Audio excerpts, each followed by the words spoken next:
Hello there! Welcome to Video Rental Chaos! Today we're going to talk about Rambo First Blood Part 2! So Sylvester Stallone is back. Shirtless, sweaty, and somehow he is taking down an entire army with a bow and arrow. It's kind of like he's auditioning for the Hunger Games. What do I gotta say about the plot? You see, Rambo's sent to Vietnam to rescue POWs. But really it's just an excuse to blow some shit up and flex those glistening biceps. What about the bad guys? Cardboard cutouts with AK-47s who couldn't hit a barn door if it was 2 feet away. Don't get me started on the dialogue. Murdoch, I'm coming for you. Like, chill the fuck out, Sly. It's not that deep, man. They're so over the top. It's basically a parody of itself. And for me, I'm here for every ridiculous moment.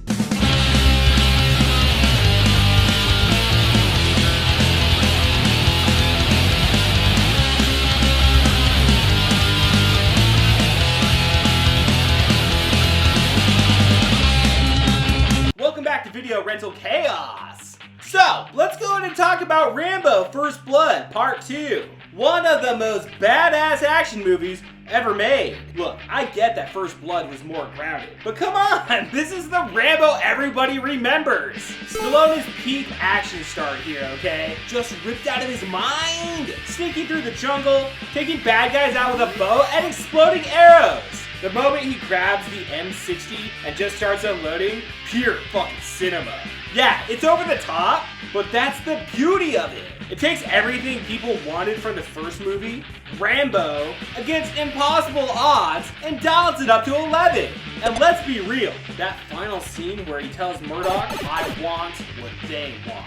For our country to love us as much as we love it! It's a perfect blend of 80s action and just enough heart to make you care. So if you don't love Rambo 2, I don't know what to tell you. Go fuck yourself. And let's go to hit play and watch Rambo Part 2. 3 years after Rambo went nuts in Hope, Washington, our boy John, ex-Green Beret badass, is stuck breaking rocks in some prison labor gig.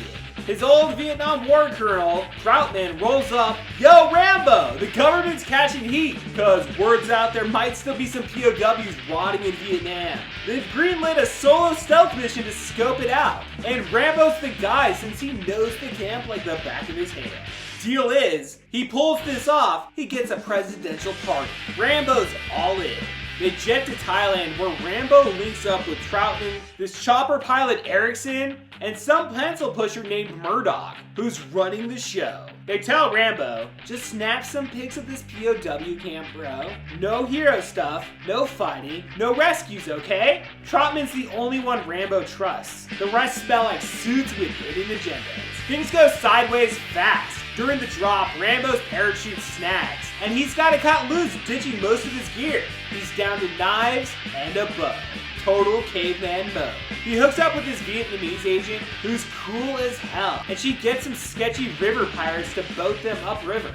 Rambo hits the camp run by these punks, Captain Vin and Lieutenant Tay.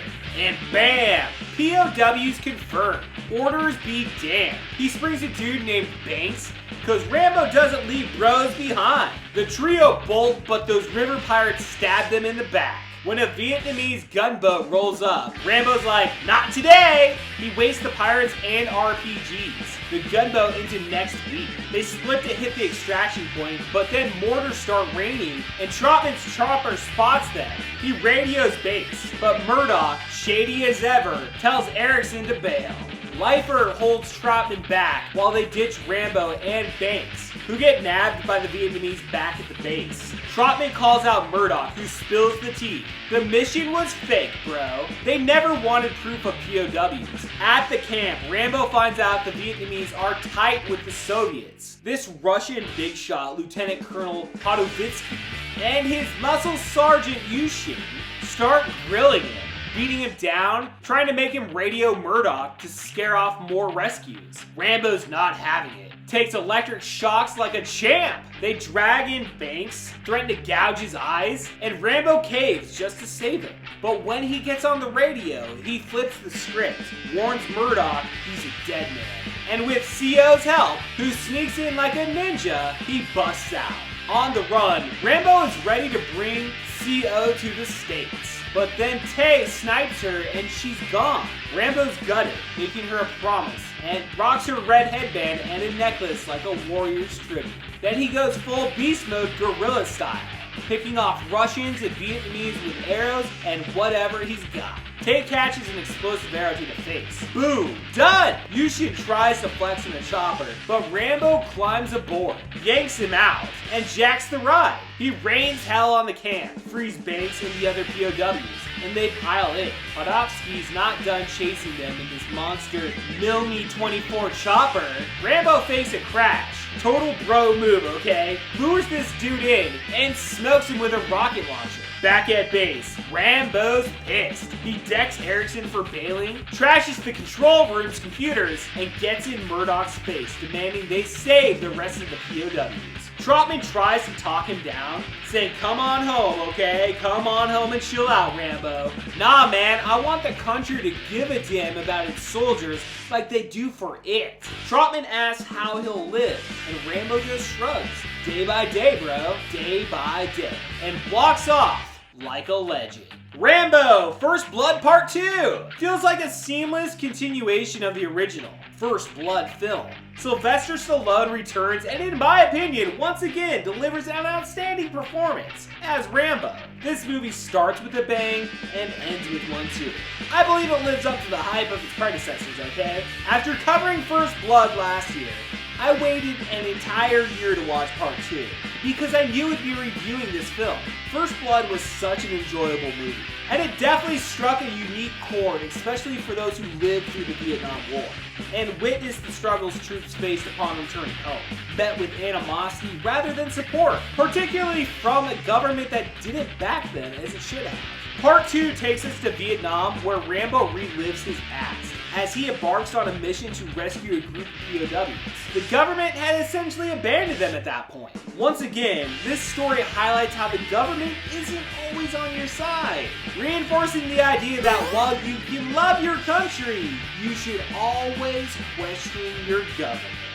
I think this is a wise perspective to maintain, no matter what era you're living in, here in the United States, or anywhere in the world. In Part 2, there's hardly any downtime. From the very beginning, Rambo is on his way to Vietnam. However, it's easy to suspect this mission was never meant to be genuine from the start. When the operation is aborted, Rambo is left behind, captured and becomes a POW once more, once again. After enduring tortures from both Vietnamese and Russians, he manages to escape and absolutely dominates. The action in this movie is incredible. When you think of Rambo, this is the film that comes to your mind, right? Machine guns, knives, helicopters, explosions. It's all here. The ending was phenomenal. I love any scenes with helicopters battling it out, right? It's always a guaranteed win. So, as always, if you haven't watched Rambo First Blood Part 2 in a while, I highly recommend picking up a copy of it, okay? So the next time you're in a tough spot and Rambo isn't around to save the day, you might want to run. So until then, I'll see you at the video store. I ride my skateboard right back to you. I ride my skateboard right back to you. I'll ride my skateboard right back to you, lest I fall down and die.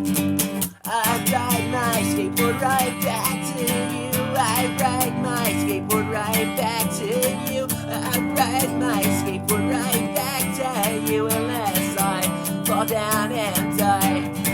Lest I fall down and die. Lest I fall down and